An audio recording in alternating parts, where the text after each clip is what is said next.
Before paint, there was earth. Before canvas, there was land. Before stories were written, they were held by the soil. In the heart of Bukidnon, where the mountains breathe and the ancestors whisper, the Talaandig people have found a way to paint their souls into the world using the very earth they stand on. This is not just art. This is identity. This is resistance. This is their story.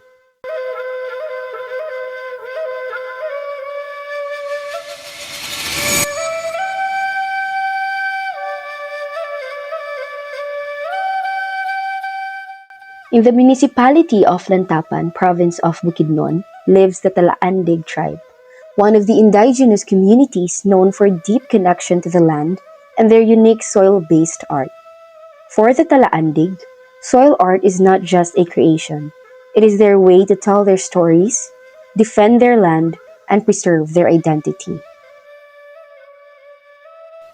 Among the new Talaandig generation, one artist's path circles back to the soil.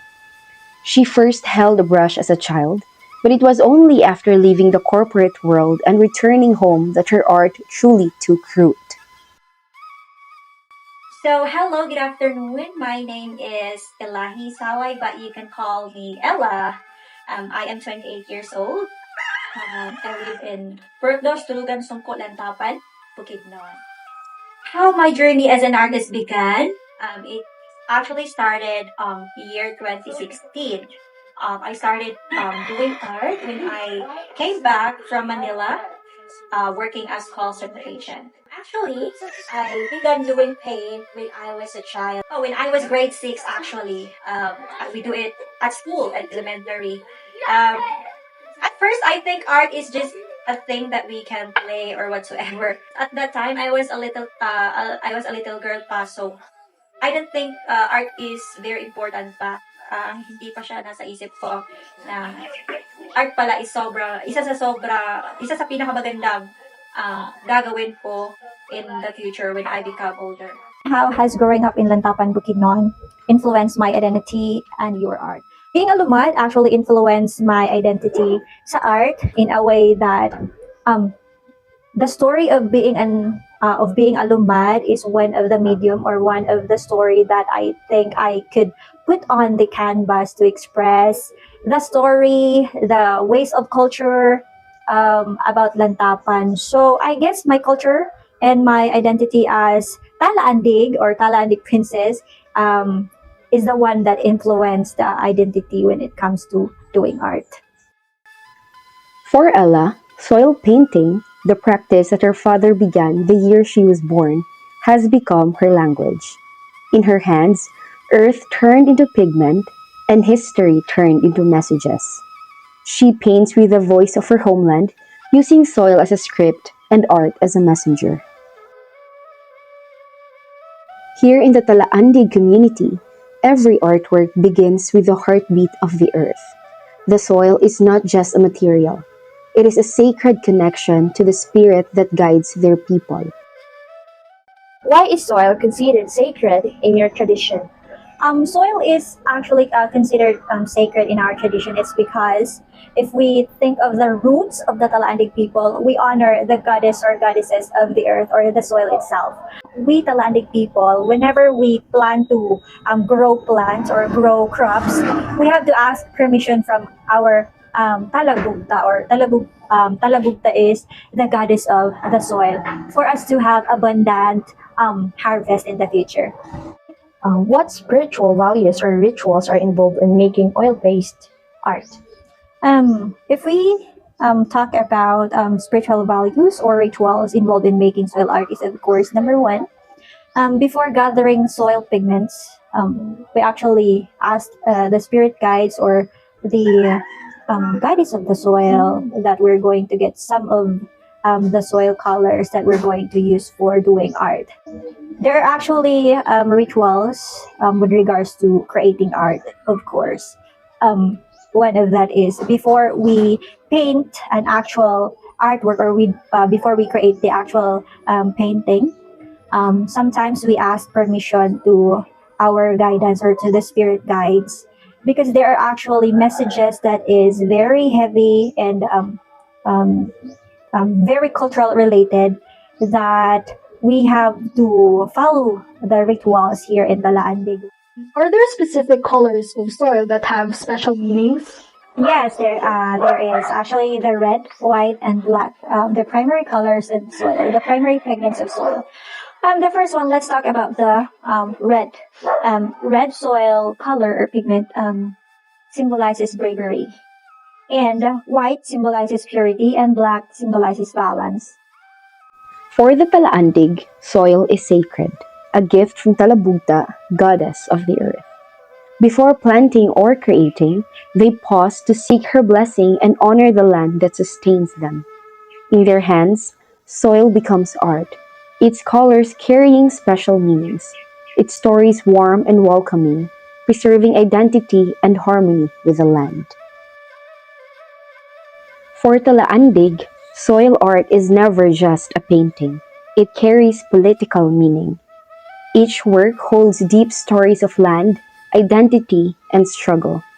Yet within this collective voice, artists like Ella have chosen to emphasize the environment, using soil as a reminder of the urgent need to protect the earth. Do you have artworks that carry a political message? I actually don't have artwork that carry political issues because, for me, political issues are quite sensitive. If we tackle politics, not all people will understand your philosophy when it comes to politics. How does soil-based art help express or defend the land rights of the Talaandig people? Well, for me, soil-based art help defend the rights of the Talaandig people when it comes to the land is, of course, number one. Through art, we can send messages to people na our land is our right. So it's just like my painting is my right, just in that simple sentence or quote. So, what political or environmental issues do you address in your soil paintings?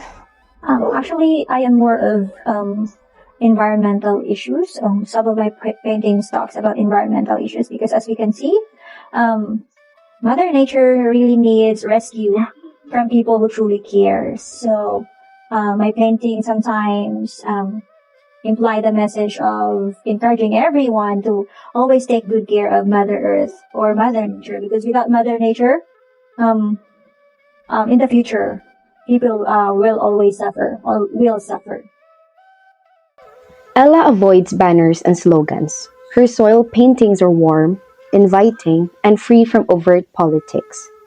Yet within the community, such art becomes a quiet tool to assert rights and dignity, used in campaigns for environmental care and cultural respect.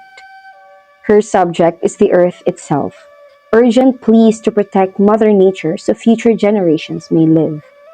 Gentle but firm, her work roots respect and hope into the soil. As time moves forward, soil-based art evolves with it. A new generation of Talaandig artists carries the legacy, honoring tradition while opening space for new ideas and stories. The future of this art rests in their hands. So, how do you think today's youth are changing or interpreting Talaandig soil-based art? For me, like I have two things to say about the interpretation of the younger generation towards soil, no, soil arts. Number one, others may think that dili siya beautiful look output because of their thought na soil siya. It will be kanang muddy or hugo siya sa uban pa natin because it's soil. That's why only a small percent of younger generations who are interested in soil. So, secondly, they think it's hard because it hasn't fully processed unlike the other mediums or pigments na they are already given so ready to paint na siyang other pigments. So, ang soil arts, kailangan pa ka mo og-soil sa asa kay, dili naman siya basta-basta makita sa usa ka kuan lang, sa land area ang iyang colors. So, you need to, travel ka sa ka nga lugar, mabakli-bakli ka. What modern style or ideas are younger artists adding when they use soil art? So, nowadays, internet is everything. Diba? So, ang ideas acrylic or other pigments, oil, watercolor is gina-apply nila sa soil arts para mas ma-enhance pa siya. And then, karon kay broad naman luwag mga tuwang, kailangan kung saan ka artist, luwag kami muna huna. So, ang uban, kung sila makita sa internet, kuhaan nila ideas. Ngunit ito ilahang ikot, pero nagyan sila lang kawaling originality, kuhaan lang nila idea ang nasa internet. Why is soil-based art still important for today's youth? It's really important, no, ang soil-based art, especially here in Bukidnon, because it was originated here in Bukidnon. It was made here in Bukidnon. So that's why, kamo nga mga younger artists, you need to study and learn about soil. Okay, how about pag-abot sa panahon kung wala interested sa soil? Mawala siya, di ba? Ang authenticity, o ang culture, unta nga, naunta ato sa tuwa, pero atong hinintan kay kanang uban kay din sila ganahan kanang soil arts. So it's really important for you to study about soil arts. Today's youth meet soil art with mixed eyes. Some see only mud and difficulty, while others reshape it with modern techniques and digital inspiration. Blending tradition with innovation, they prove beauty can arise from the earth.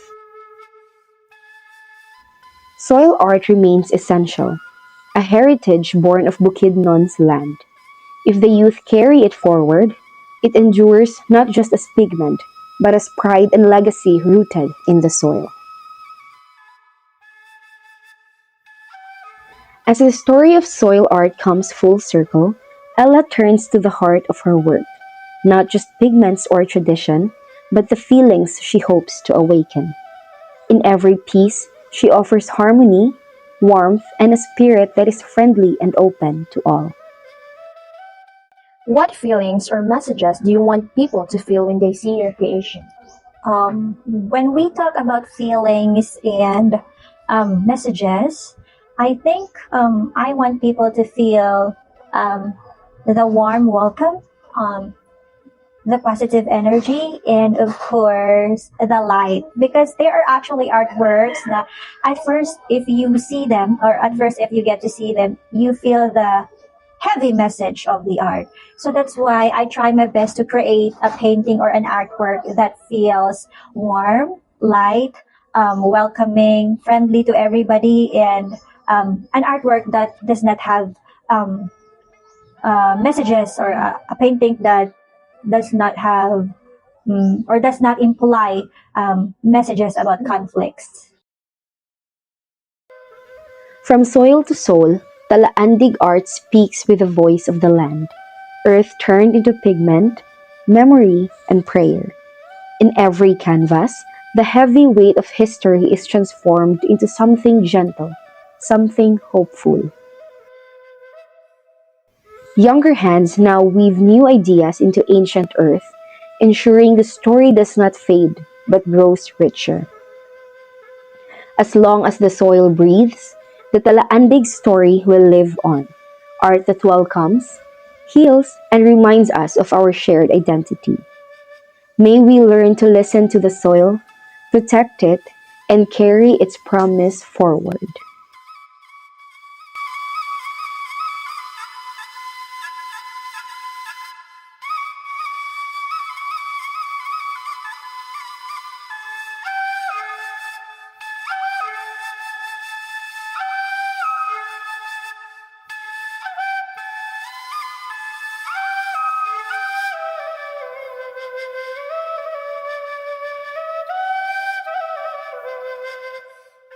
Sugakot Sosyologista